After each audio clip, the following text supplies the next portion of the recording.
Olá pessoal, novamente aqui, HPV Online, nosso canal sobre os casos clínicos que a gente vem discutindo nesse nosso programa, falando sobre HPV, e hoje eu vou colocar o Dr. Júlio em saia justa. Hoje o tema da discussão de caso é saia justa. Júlio, é saia justa porque eu vou colocar 4 tópicos para avaliar. Você está tratando os seus pacientes adequadamente, mas agora pode acontecer alguns furos nesse caminho do acompanhamento que você está fazendo, porque o paciente decide fazer algumas coisas de alguma outra maneira.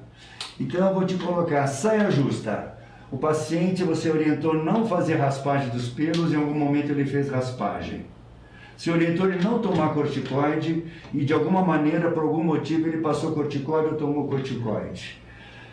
Esse paciente é um homem, tem indicação de fazer uma cirurgia de fimose e ele resolveu fazer em outro profissional, em outro lugar, e essa cirurgia, por algum problema, não foi feita adequadamente e começa a continuar voltando à fimose. E casos de outras infecções associadas, infecções sexualmente transmissíveis, que existem, estão presentes, difícil de diagnosticar e às vezes comem bola e não diagnosticam. Eu queria que você abordasse essa situação. Na verdade, saia justa porque acaba, às vezes, a gente está tratando um paciente, está acompanhando um paciente e muitas vezes acaba indo acompanhando em conjunto com outro profissional, ou o parceiro ou a parceira estão acompanhando com outro profissional, então a gente está acompanhando o outro profissional acompanha outro parceiro, e às vezes surgem alguns pequenos, não são atritos, mas coisas que a gente tem que chegar num comum acordo, né? E uma série de orientações. Saia justa, eu acho que a gente resolve a forma mais fácil que a gente resolve assim, o paciente tem o nosso WhatsApp, o nosso celular, né? Então o nosso paciente aqui no consultório tem o nosso celular, pergunta quantas vezes quiser, as dúvidas que tiver, a gente sempre responde de prontidão, então eu acho que isso facilita muito. Casos que acontecem, inclusive um paciente nosso aqui, eu tratei do HPV, né, dele, foi um tratamento super tranquilo, tal, estava respondendo super bem. O que foi orientado? Não fazer a raspagem dos pelos, né, não fazer a tricotomia dos pelos. E o paciente foi ser submetido a uma outra cirurgia num hospital. E no dia do hospital, a enfermeira já veio com a maquininha para fazer a tricotomia. E o paciente entrou numa saia justa, né? E na verdade aí ele acabou ficando quieto, fez a tricotomia, voltou na verdade uma pequena lesão no pubis, ele veio aqui, cauterizou e ficou super chateado. Falei, o que acontece quando é assim, até foi uma situação que nem ele imaginava, né? Porque no dia que ele falaram para ele, não tinha nem a possibilidade, estava dentro do centro cirúrgico, não teve nem a possibilidade de falar. Calça curta, pegaram ele de calça curta. Aconteceu, depois ele conversou comigo, a gente eliminou a lesão, parou de raspar e tudo foi resolvido. Por isso que a gente deixa o nosso contato, porque o paciente vai ser submetido, foi submetido a um outro procedimento que não tem nada a ver com a gente, mas às vezes mexe na área onde nós estamos atuando, vai utilizar pomadas, corticoide que um outro médico orientou, às vezes por causa reumatológica, por causa dermatológica, pergunta, não tem problema algum, pergunta se isso pode interferir no tratamento, se isso pode atrapalhar, né, o tratamento que nós estamos conduzindo, se vai ter chance de ter recidiva. Então, foi no caso de uso de pomadas, isso acontece muito.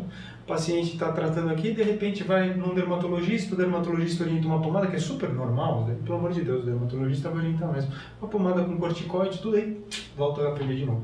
Então, manda mensagem, pergunta, às vezes a gente orienta e chega num consenso. Até teve um caso legal que o próprio dermatologista, o paciente já sabia, falou para o dermatologista que ele não podia usar aquele tipo de creme, e o dermatologista passou outro.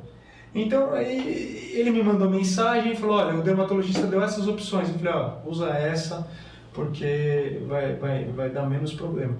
Então, não são saias justas, mas o nosso contato ajuda a resolver esses pequenos pepinos aí do dia a dia que o paciente passa, né? Outros casos que acontecem, que é muito comum, o paciente está tratando de HPV com a gente, às vezes tem indicação de fazer a cirurgia da fimose e, porventura, ele às vezes vai fazer no convênio, ou resolve fazer com outro profissional sem problema algum. E às vezes não é feito de uma forma adequada à ressecção do prepúcio, né? De forma que fique ainda um pequeno excesso e fique recidivando o HPV, por exemplo. Aí tem que fazer o quê? Uma repostectomia, né? Remover completamente ali, deixar, né?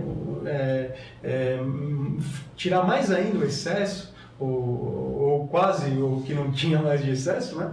Mas refazer a cirurgia, porque a gente orientou sobre a cirurgia, como deveria ser feito, e acabou fazendo por outro profissional. Por alguma forma deu de um jeito que talvez se fosse uma fimose não teria problema, mas para o HPV qualquer excesso que deixa pode gerar recidivas, então tem que ser uma cirurgia um pouco mais cuidadosa, né? E acaba tendo essa pequena saia justa e eles falam, olha, tem que refazer, né? Não é por culpa do profissional, mas é que o HPV é recidiva, ele é diferente de uma fimose, né?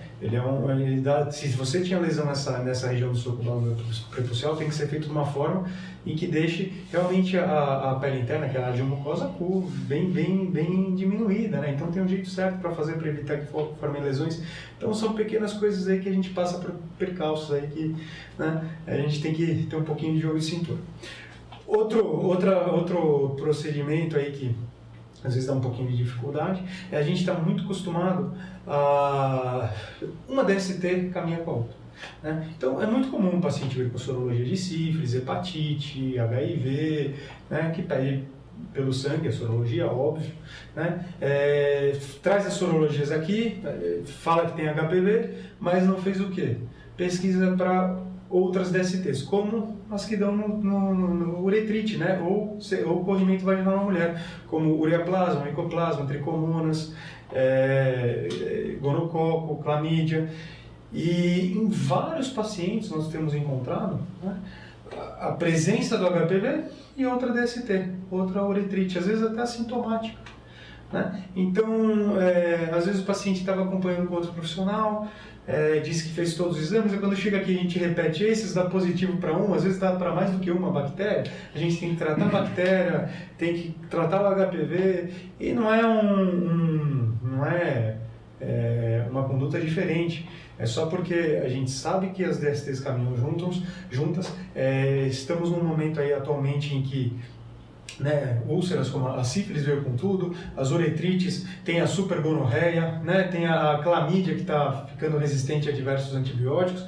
Então a gente está numa situação muito delicada, e como a gente mexe muito com DST, né, com o HPV, nós estamos mais acostumados a pedir esses exames, então vira rotina para a gente.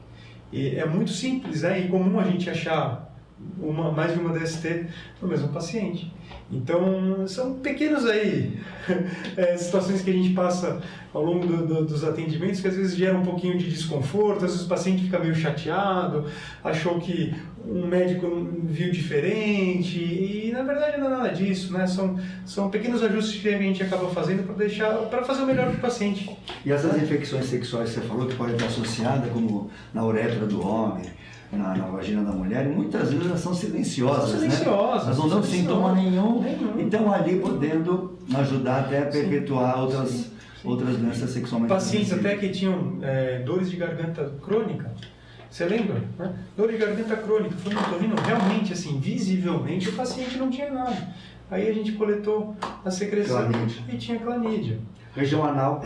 Região anal. Então, precisa ter muito cuidado, exatamente, precisa ter muito cuidado, pesquisar, conversar com o paciente, ver a história dele, ver a história se ele tem relação desprotegida com mais parceiras, né, com mais pessoas, se ele não tem um relacionamento fixo. Isso aumenta a chance de ter uma DST. Tudo isso direciona a gente para pesquisar outras causas aí, talvez outras pessoas não tenham enxergado. Beleza, a saia justa foi respondida. É isso aí, pessoal. Até o próximo vídeo, gente. Um abraço.